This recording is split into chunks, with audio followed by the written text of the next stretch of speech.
ঘরের মধ্যে তুমি যতই কাঁদো না কেন, ঘরের দরজা সব সময় হাসি মুখে খুলবে। কেন বলো তো? তোমার দুর্বলতা যদি কেউ একবার জেনে যায় না, তাহলে কিন্তু সেইখানেই সবাই আঘাত করার চেষ্টা করে। সেই জন্য সব সময় হাসি মুখে সবার সামনে থাকতে হয়। তা চলো, গুড মর্নিং এভরিওয়ান। তোমরা সবাই কেমন আছো? আশা করি তোমরা সবাই খুব ভালো আছো আর সুস্থ আছো। আমার একটা নতুন ব্লগে তোমাদের সবাইকে স্বাগত আর ভালোবাসা জানাচ্ছি। প্রতিদিনের মতো আজকে ব্লগটা সকাল থেকেই শুরু করলাম। সকালে ঘুম থেকে উঠে বিছানাটা গুছিয়ে এই যে বাইরের ঘর বারান্দাগুলো আর কি একেবারে ঝাড় দিয়ে নিচ্ছি। আর উঠোনটা মা যদিও ঝাড় দিয়েছে, সেই জন্য আর কি ঝাড় দিতে হবে না। তো বারান্দাটা ঝাড় দিয়ে নিয়ে একেবারে আমি আমার ঘরটা একেবারে ক্লিন করে বেরোবো। আর এই যে দেখতে পাচ্ছ, বারান্দা তো ঝাড় দেওয়া হয়ে গিয়েছিলো। এবার আমার এই ঘরের এদিকে চলে এসেছি। আমার বাইরে যে বারান্দাটা আছে না, ওইটা আর কি ঝাড় দিয়ে নিচ্ছি। তারপরে এই যে ঘরটা ঝাড় দিচ্ছি। আর আমি ঝাড় দিচ্ছি, দেখতেই পাচ্ছ আমার ছেলে সকাল সকালই উঠে গিয়েছে, খুব একটা লেট করেনি। তারপরে উঠেই দেখছে তো টিভি চালিয়ে দিয়েছে, দিয়ে ও টিভি দেখছে। আর আমি আমার কাজগুলো করছি। কি বলো তো, ওর তো পরীক্ষা চলছিল, তো পরীক্ষাটা শেষ হয়েছে কালকে। তারপরে মানে দুদিন স্কুল বন্ধ আছে। সেই জন্য আমি ওকে বলেছি, ঠিক আছে তোমাকে দুদিন আর কি কোনো পড়াশোনা করতে হবে, মানে দুদিন তুমি খেলাধুলা টিভি দেখা এগুলো আর কি ইচ্ছা মতো করে নাও। দুদিন একেবারে পড়াশোনা বন্ধ। মানে পরীক্ষার আগে কি বলো তো, অনেক পড়ার চাপ হয়েছে। সেই জন্য ভাবলাম দুদিন আর কি ওর মাইন্ডটা ফ্রেশ করি। কি বলো তো, সবসময় তো আর পড়াশোনা ভালো লাগে না, তাই না? সেই জন্য ভাবলাম দুদিন আর কি ছুটি দিই, তারপরে আবার আগের জায়গায় ফিরে যাবে। তাহলে ওরও অবশ্য ভালো লাগবে, যেহেতু বাচ্চা ছেলে সব সময় আর কি পড়াশোনাটা করানোও ঠিক নয়। আর পরীক্ষার আগে বলতে গেলে খুবই চাপ হয়েছে, প্রত্যেক দিন পরীক্ষা ছিল। আবার দুই স্কুলে একসঙ্গে পরীক্ষা পড়েছে, দিয়ে আরও তোমার মানে খুব চাপ হয়ে গিয়েছিলো। ওই স্কুল থেকে আস্তে আস্তে তোমার 11:30 বেজে যেত। ওইখান থেকে এসে কোনো রকমের ড্রেসটা চেঞ্জ করিয়ে আবার এইখানে স্কুলে রেখে আসতাম। খেতেও পেতো না, কারণ খেতে গেলে দেরি হবে, আর ওদের খাওয়া তো তাড়াতাড়ি হয় না। ওই টিফিনে যা নিয়ে যেত তাই খেত, দিয়ে আবার এই স্কুলে দিয়ে আসতাম। যদি ধরো আগে পরে পরীক্ষাটা হয়, ওই স্কুল আগে হয়ে গেল কি এ স্কুলে আগে হয়ে গেল, তাহলে এত অসুবিধা হয় না। একসঙ্গে হয়েছে, দিয়ে একেবারে বলতে গেলে খুবই অসুবিধা হয়েছে। সেই জন্য আর কি দুদিন ওকে ছাড় দিয়েছি পড়াশোনা থেকে। তো টিভি দেখছে সকালে ঘুম থেকে উঠে। তো আমার ঘরটা মোছা ঝাড় দেওয়া কমপ্লিট হয়ে গিয়েছে। আর এর মধ্যে কিন্তু আমি রান্নাঘরটাও পরিষ্কার করে মুছে নিয়েছি, সেটা আর কি তোমাদের সঙ্গে শেয়ার করা হয়নি। তারপরে এই যে দেখতে পাচ্ছ, কালকেকার রাতে অনেকগুলো আর কি বাসন ছিল আজকে, হাঁড়ি কড়া, তারপরে রুটি ভাজার তাওয়া, অনেকগুলো আর কি বাসন ছিল। সেগুলো আর কি মেজে ধুয়ে একেবারে পরিষ্কার করে নিচ্ছি। আর আজকে ঘুম থেকে উঠে যেহেতু সকালে আর কি কাজে লেগে পড়েছি, সেই জন্য সময়ের মধ্যে আর কি মনে হচ্ছে আজকে সমস্ত কাজগুলো আর কি হয়ে যাচ্ছে। আর আজকের ওয়েদারটা কিন্তু বেশ ভালো হয়েছে, মানে রোদ উঠেছে। এবার মনে হচ্ছে যে না, এবার ভাদ্র মাস, মানে এখন ভালোই রোদও পড়ছে গরমও পড়ছে। নাহলে এই যে একভাবে টানা যা বৃষ্টি হলো না, 2.5-3 মাস ধরে টানা বৃষ্টি প্রত্যেক দিন, একটা দিনও মানে ফাঁকা দেয়নি যে বৃষ্টি হয়নি।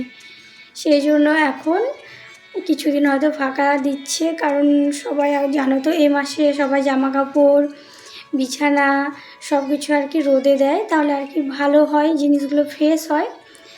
তো আজকের যা রোদ, তো আজকে আমিও বিছানাগুলো রোদে দেবো ভেবেছিলাম, কিন্তু অন্য একটা কারণের জন্য আর কি হয়নি।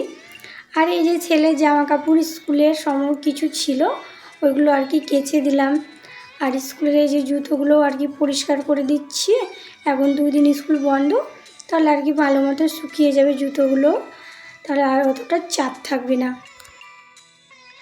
আমাদের মতো বাড়ির বউদের কত কিছু ম্যানেজ করতে হয়, তাই না? মানে যে দিকটা তুমি দেখবে না সে দিকটা মানে এদিক সেদিক হয়ে যাবে, যে দিকটা তুমি মানে ভালো মতো খেয়াল করবে না, দেখবে না, সেটাই। আমাদেরকে কিন্তু সমস্ত চারিদিক মানে দেখে শুনে কাজ করতে হয়, চারিদিকে খেয়াল রাখতে হয়। সময়ের সাথে সাথে মানে সবাই এতটা চেঞ্জ হয়ে যায় না, সত্যি। আমরা এক সময় কেমন ছিলাম আর এখন দেখো আর দিন দিন কেমন হয়ে যাচ্ছে, সংসারের প্রতি মায়ায় জড়িয়ে পড়ছি। মানে বিয়ের আগে মানে এসব নিয়ে ভাবতামই না, আর এখন দেখো সময়ের সাথে সাথে নিজেকে সময়ের সাথে মানিয়ে নেওয়া। এখন মনে হয় দেখবে কোথাও গেলেও মনে হয় ভালো লাগে না, মনে হয় বাড়িতে গেলেই হয়তো ভালো। কোথাও গেলে 2-1 দিন ঠিক আছে, কিন্তু বেশি দিন হলে পরে না মনে হয় যে বাড়িতে গেলেই হয়তো আর কি ভালো হবে। বাড়িতে সব কী করছে, তারপরে তোমার বাড়িঘর ঠিকঠাক আছে কিন্তু এই সবগুলো আর কি হয়। তারপরে এখন আবার আর একটা হয়েছে, ছেলের স্কুল বন্ধ হয়ে যাচ্ছে, এগুলো আর কি মাথার মধ্যে ঘোরে, তাই না?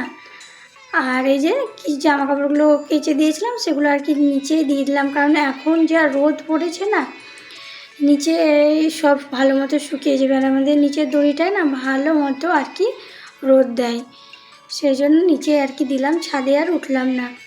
ছেলে তো টিভি দেখছে, তো ভাবলাম ওকে একটু মুড়ি মাখিয়ে দিই। তো অল্প একটু চানাচুর দিয়েছি, ও চানাচুর দিতে বললো, বেশি দিইনি, সকালবেলায় যেহেতু তো অল্প একটু চানাচুর দিয়ে সামান্য একটু তেল দিয়ে আর কি মাখিয়ে দেবো, এটা আর কি ও খাবে। আর এই যে এদিকে দেখতে পাচ্ছ চা বসিয়ে দিয়েছি, আমরা সবাই আর কি চা খাওয়া দাওয়া করবো। আর আমি জামা কাপড় মিলছিলাম, তখন দেখলে একটা জেঠু আর কি আমাদের বাড়িতে বাস নিয়ে যাচ্ছিলো, কারণ আমাদের মুরগির আর একটা ফার্ম বানানো হচ্ছে, সেই জন্য কাজ হচ্ছে। ওরা আর কি দুজন আছে, দুজন জেঠু আছে, ওরা কাজ করছে। আর এই যে ওরা আর কি খাবে, মুড়ি তো খাবে না, ওরা রুটি খাবে বলেছে, সেই জন্য এখানে আমি একটু আলু চচ্চড়ি বসিয়ে দিয়েছি, আলু চচ্চড়ি আর রুটি, আলু চচ্চড়ি রুটি খাবো বললো, সেটা আর কি বানিয়ে দেবো। সেই জন্য দেখতে পাচ্ছ এখানে একটু জিরে ফরমেট দিয়ে আলুগুলো দিয়ে ভালো করে ভেজে নিয়ে, সেরকম অতটা মশলা দিব না, আমাদের নিরামিষ হচ্ছে যেহেতু কয়েকদিন ধরে। আর একটা দিন হলে আর কি নিরামিষটা আমিষ খাওয়া যাবে। তো ওইদিকে তরকারিটা বসিয়ে দিয়েছি, আর এইদিকে চায়ের কিছু বাসন ছিল সেগুলো আর কি এখানে একেবারে ধুয়ে নিচ্ছি। আমার একসঙ্গে দুটো কাজই আর কি হয়ে যাচ্ছে, এদিকে আমার বাসনগুলোও ধোয়া হয়ে যাবে আর ওইদিকে আমার তরকারিটাও হয়ে যাবে। সংসারে দেখবে একটু বুদ্ধি করে কাজ করলে না, দেখবে সমস্ত কাজগুলো আর কি তাড়াতাড়ি হয়ে যায়। আর একটু বুদ্ধি করে প্ল্যান করে যদি কাজ না করো না, তাহলে তুমি সারা দিন কাজ করতে করতে তোমার সময় যে কোন দিক দিয়ে চলে যাবে তুমি নিজেও টের পাবে না, এমনকি খাওয়ারও সময় পাবে না, এমনটাই আর কি হয়। তো এই যে আরও সমস্ত কাজ ছিল কমপ্লিট করে একেবারে স্নান করে, দেখতে পাচ্ছ আমাদের যেহেতু নিরামিষ রান্না, যে আলু চচ্চড়িটা বানিয়েছিলাম ওইটা কিছুটা ছিল, ওইটা আলু ভাজা, কাঁকরোল ভাজা আর পটল, বেগুন, ভেন্ডি আর বড়ি দিয়ে একটা আর কি রসা হয়েছে, এটা দিয়ে আজকে আমরা আর কি খাওয়া দাওয়া করেছি। বুঝতেই পারছো নিরামিষ খাওয়া দাওয়া, আর কি বলবো বলো, কিছু বলার নেই, এখন খেতেই হবে।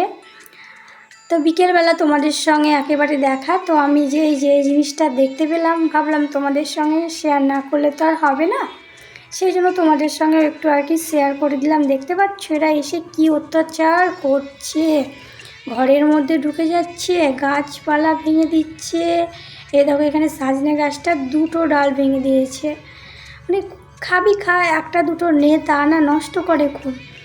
আর এই যে আমাদের পাশে বাড়িতে আর কি বসে আছে, তো আমি ওখান থেকে আর একটু ভিডিও বানিয়ে নিলাম।